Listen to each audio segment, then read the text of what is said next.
ఈ చట్టానికి మూడు ప్రధాన ఉద్దేశాలు. ఒకటి, చట్టం పైన అవగాహన పెంపొందించాలి.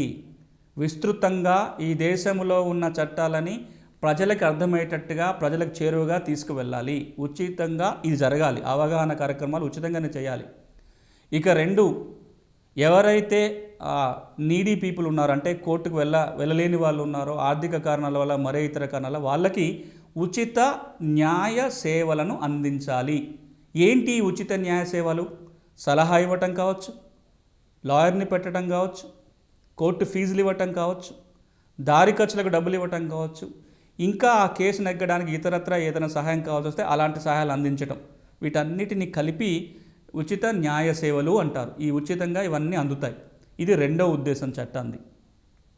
ఇక చట్టం యొక్క మూడవ ఉద్దేశం ఏంటంటే, కోర్టుల్లోనే ఏళ్ల తరబడి కేసులు నలిగిపోకుండా సత్వర న్యాయం అందించడం కోసం కోర్టు బయట పరిష్కార మార్గాల ద్వారా సత్వరం వివాదాలను పరిష్కారం చేయడం కోసం ఒక యంత్రాంగాన్ని రూపొందించటం.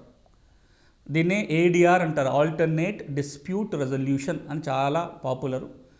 ఒక్క మాటలో తెలుగులో చెప్పాల్సి వస్తే, కోర్టు బయట పరిష్కార మార్గాల ద్వారా కేసుల్ని పరిష్కారం చేయటం. అది మీడియేషన్ కావచ్చు, అంటే మధ్యవర్తుల ద్వారా పరిష్కారాలు కావచ్చు, కన్సిలియేషన్ కావచ్చు, ఆర్బిట్రేషన్ కావచ్చు, ఈ రకరకాల పద్ధతుల ద్వారా.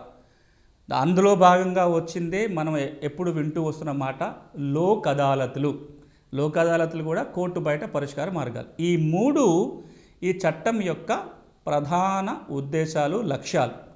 మళ్ళీ ఒకసారి క్లుప్తంగా మనం చూడాల్సి వస్తే, అవగాహన పెంపొందించడం చట్టాలపై, ఉచిత న్యాయ సేవలు అందించడం, కోర్టు బయట పరిష్కార మార్గాల ద్వారా సత్వరం న్యాయం అందించడం. ఈ మూడు ప్రధాన లక్ష్యాలతోటి చేసిన ఈ న్యాయ సేవల అథారిటీల చట్టం